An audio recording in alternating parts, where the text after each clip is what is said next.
Gun Smith పదం ఏంటి? Gold Smith ఉంటారు కదా, అలా సిమిలర్ గా గన్ స్మిత్. క్లైమాక్స్ వచ్చేటప్పటికి there is almost like thousands of people తో ఫైట్స్ ఉంటాయి. క్లైమాక్స్ కి నేను పెట్టిన పేరు ఏంటి? మాస్ సంభవ్. అమ్మొచ్చి ఇన్స్టాగ్రామ్ ఆ విజువల్ చూస్తే లైక్ అది నిజంగా ఒక ఫ్యాక్టరీలో గన్స్ తయారు చేసినట్టు ఉంటుంది. ఒక్కొక్క గన్ ఎట్లాగా పిలవాలి అని. సో ఐడియా చిన్న గోల్డిష్ కలర్ ఉన్న ఆ టైప్ ఆఫ్ గన్. ఇప్పుడు అంతా వచ్చిన పొడుగ్గా ఉన్నాం. కృష్ణ గారు అంటే కొద్దిగా సిల్వర్ స్క్రీన్ జేమ్స్ బాండ్ అని ఈ టైప్ ఆఫ్ సినిమా చేశారు కాబట్టి ఫోకస్ సినిమాలు కూడా. సినిమా బ్యాక్డ్రాప్ వచ్చి it's very new. I would say this is the USP of the film also. Never before on big screen ఇలాంటి ఒక బ్యాక్డ్రాప్ వచ్చింది. సో ఇక్కడ ప్రొటాగనిస్ట్ వచ్చి మెయిన్ హీరో వచ్చేప్పటికి weapons manufacture. This is something from scratch. The hero makes a gun. ఆ gun ఒక gun కాదు, రకరకాల గన్లు ఉంటాయి. సన్నగా, లావుగా, పొట్టిగా, పొడుగ్గా. పల్లెటూరులో తయారు చేస్తే గన్లు ఎలా తయారవుతాయి? గన్ స్మిత్ పదం ఏంటి? గోల్డ్ స్మిత్ ఉంటారు కదా, అలా సిమిలర్ గా గన్ స్మిత్. సో అక్కడ వాళ్ళు గోల్డ్ తో డీల్ చేస్తారు, ఇక్కడ హీరో గారు గన్స్ తో డీల్ చేస్తారు. గన్ మేకింగ్ సినిమాలు ఇంక్లూడ్ చేస్తున్నప్పుడు డెఫినెట్గా రీసెర్చ్ అవసరం. ఎందుకంటే ఇది సొఫిస్టికేటెడ్ మళ్ళీ ఫ్యాక్టరీస్ ఉండవు, అన్ని తీసుకొచ్చి రెడీగా అసెంబ్ల్ చేయడానికి. ఈచ్ ప్రాపర్టీ మనం రెడీ చేసుకోవాల్సిందే. దట్ మీకు మన ప్రాపర్ ఫిజిక్స్ కరెక్ట్గా వర్కౌట్ అవ్వాలి. ఒక చిన్న మిస్టేక్ ఉన్న గన్ మిస్ఫైర్ అవుతుంది, తర్వాత మనకి రిస్క్ అది బేసిక్గా. ఈ గన్స్ ఎలా మ్యానుఫ్యాక్చర్ చేస్తాం అనేటప్పుడు కొన్ని బుక్స్ చదవడం జరిగింది. షూటర్స్ బైబల్ ఒకటి, అడ్వాన్స్డ్ గన్ స్మిత్ ఒకటి, అండ్ తర్వాత అన్నిటికంటే ఇంపార్టెంట్ అంటే homemade gunsmith by Ronald D Brown అనే ఒక ఆధార్ రాసిన బుక్. సో ఆ బుక్ నుంచి ఎక్కువ ఇన్స్పైర్ అయ్యాం. సో ఇది మనకి ఏంటంటే ఇది ఒక పెద్ద మెట్రో సిటీస్లో జరుగుతున్న కథ కాదు, ఒక రూరల్ ఏరియాలో జరుగుతున్న కథ. సో ఆ రిసోర్సెస్ నుంచి మనకి గన్ తయారు చేయడం చేయాలి. మనం అలాంటి ఒక ఆర్గానిక్ రూటెడ్ వేనే ఎంచుకున్నాం అనమాట ఈ పర్టికులర్ గన్ మేకింగ్లో. Finally after few months we cracked everything. Each stage ఎట్లా ఉంటుంది అని చెప్పి. సో నేను ఆఫీస్కి వచ్చేటప్పుడు ఒక రోజు and I could see different charts of gun, different sections of gun making. Each part, ఈ పార్ట్ ఎలా చేయాలి, ఆ పార్ట్ ఎలా చేయాలి. స్కూల్లో మనం సైన్స్ ఫేర్ ఎలా ఉంటుందో అట్లాగా ఈచ్ సెక్షన్ అట్లా అనిపించింది అనమాట. అట్ ద సేమ్ టైం మాకు ప్రాక్టికల్ ప్రాబ్లమ్ ఉంది. ఏంటంటే ఇన్ని గన్స్ ఉంటాయి సినిమాలో, loads and loads of guns. మాకు ప్రాక్టికల్గా కొన్ని ప్రాబ్లమ్స్ ఏంటంటే పేర్లు పెట్టాలని. We definitely can't keep AK-47 or AK-50 or AK-40 other revolvers. So superstars పేర్ల మీద వాట్ ఇన్ కేస్ ప్రతి ఒక్క గన్ని నేమ్ చేస్తే అట్లా చూడగానే ఒక ఈ గన్ చూడగానే సమ్ రిజర్వెన్స్ ఆఫ్ ఒక ఎన్టీఆర్ గారు లైట్గా. ఇప్పుడు అంతా వచ్చిన కానీ పొడుగ్గా ఉంటాం. సో ఎన్టీఆర్ గారికి వచ్చే చిన్నగా గోల్డిష్ కలర్ ఉన్న ఆ టైప్ ఆఫ్ గన్. చిరంజీవి గారు ఏమో కొలం సమయంలో కొద్దిగా ఆ టైప్ ఆఫ్ అంటే చూస్తున్నప్పుడు కొద్దిగా గుర్తు చేయడం. ఎలా కృష్ణ గారు చూస్తే కౌబాయ్ సినిమా చేస్తున్నారు. సో కొద్దిగా లాంగ్ ఉంటుంది, సగం లాంగ్ ఉంటుంది, సిల్వరిష్గా ఉంటుంది. సో అట్లా కొద్దిగా గుర్తు వచ్చేటట్టుగా కూడా వేరు పెట్టడం జరిగింది.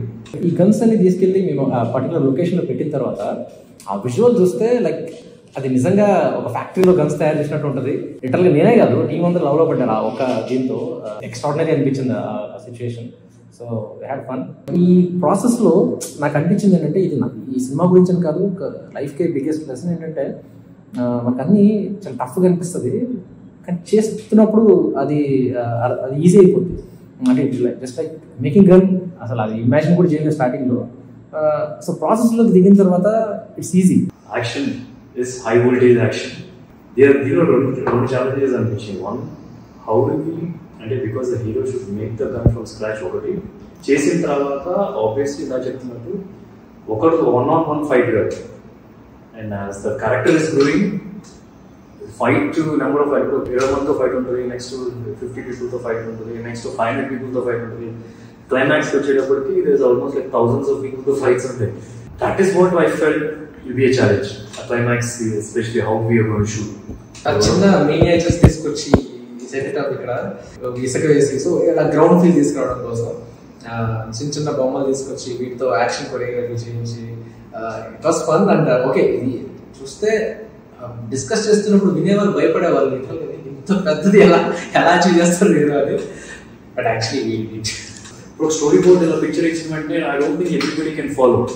And also we can not portray like the way video portray చేసినట్టుగా we can't do. 3D design చేద్దాం అనుకున్నా, దట్స్ బికమ్ వెరీ ఎక్స్పెన్సివ్. నాకు గుర్తు మా ఇంట్లో మా అబ్బాయి పిల్లలు చూసినప్పుడు మినియేచర్స్ తీసుకొని వచ్చాం. సో బేసికలీ విలన్కి ఒక రకంగా ఉండేట్టుగా, హీరో ఒక రకంగా ఉండేట్టుగా. ఫైనల్ ఏంటంటే హీరో ఏంటంటే ఇంట్లో అబ్బాయి బొమ్మలు లేవు, అమ్మాయి బొమ్మలు ఉన్నాయన్నమాట. సో విత్ అమ్మాయి బొమ్మ నేను అనమాట. మినియేచర్ వర్షన్ చిన్నగా షూట్ చేసినప్పుడు కొన్ని లైవ్ లో షూట్ చేసాం, కొన్ని ఇలా బొమ్మలు తీసుకొని వచ్చి చేసాం. స్మోక్ ఎఫెక్ట్ గా బాంబ్ కావాలంటే ఎవరో స్మోక్ చేసి స్మోక్ ఎఫెక్ట్ వచ్చేదన్నమాట. It's almost like entire climax sequence will be for 15 minutes and to hold the audience for 15 minutes and to shoot with thousands of people, thousands of artists. People అంటే shooting team పెద్దగా ఉన్నా సరే number of people in that fight will be 1,500 in the fight, 1000 గూమ్స్ అన్నమాట. We wanted to be real people ఉండాల్సిందే. Even some of the blast వీడియోని ఏదో సిడీలో create చేసి real గా క్రియేట్ చేసాం, లేయర్ షాట్ లాగా తీసుకొని చేసాం. ఇందాక అంటున్నట్టుగా అంత పెద్ద గ్రౌండ్ ఎందుకు రాదు, మిజైల్ పెట్టుకొని పక్కన ఉన్నట్టు ఇక్కడ పెట్టి మిజైల్ పడడం వేస్ట్ కదా. It should be like war zone. అంటే అట్లీస్ట్ ఒక ఇక్కడ నుంచి చూసారంటే అట్లీస్ట్ 1/2 kilometer అయినా సరే ఉండాలి distance between the fight happening.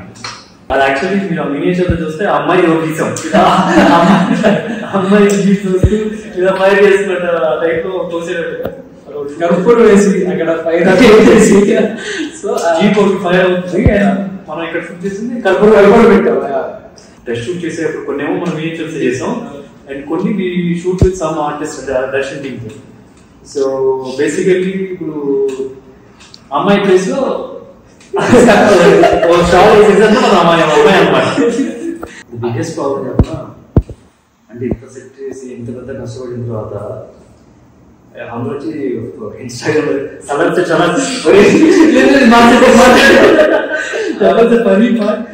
అంటే వెరీ హ్యాపీ. నేను ఈ రీల్ చూసాను, నేను మురుగన్ ఇది ఫాలో అవుతుంటాను, అప్పనే మురుగన్ అని చెప్పి తమిళనాడులో ఒక ఫేమస్ పేజ్ అనమాట ఇన్స్టాగ్రామ్ లో. అందులో మిలియన్ వ్యూస్ ఈ సెట్ గురించి చూసాను నేను. అంటే ఎక్కడి నుంచి ఎక్కడ ట్రావెల్ అయింది అసలు నాకు అది చూసి చాలా హ్యాపీ ఫీల్ అయింది. ఆ పర్టికులర్ సిచ్యువేషన్ లో ఏమైంది అంటే మేము షూట్ చేస్తున్న క్లైమాక్స్ షూట్ చేస్తున్నప్పుడు ఎస్పెషల్లీ నావల్ చేతితో ఏదో వచ్చింది అనమాట. మేము సెట్ చేసిన వెనకాల పెద్ద పుట్ట ఒకటి ఉందంట. సో మాకు తెలియదు, అది మేము సెట్ చేసేటప్పుడు అది మాకు తెలియదు.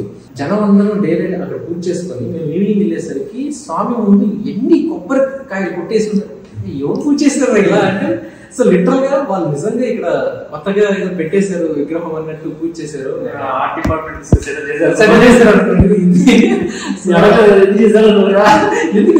ఎలా చేశారు అంటే బేసిక్ గా అడిగిందే కొంచెం రేట్ వస్తుంది, ఏదో ఇన్ని కొబ్బరి చెప్పులు ఉన్నాయి ఏంటి అని. సో జనాలకి అంత ఒరిజినల్ గా స్టాచ్యూ అనిపించడం, ఆ సెట్ అలా అనిపించింది, నిజంగా చాలా హ్యాపీగా అనిపించింది. క్లైమాక్స్ కి నేను పెట్టిన పేరు ఏంటంటే మాస్ సంభవం. సో క్లైమాక్స్ అని రాసి మాస్ సంభవం అనిపిస్తే లైక్ వార్ ఫిల్మ్ లా ఉంటుంది అది. అలా ఇమాజినేషన్ ఉంది కాబట్టి I just put one word, mass సంభవం.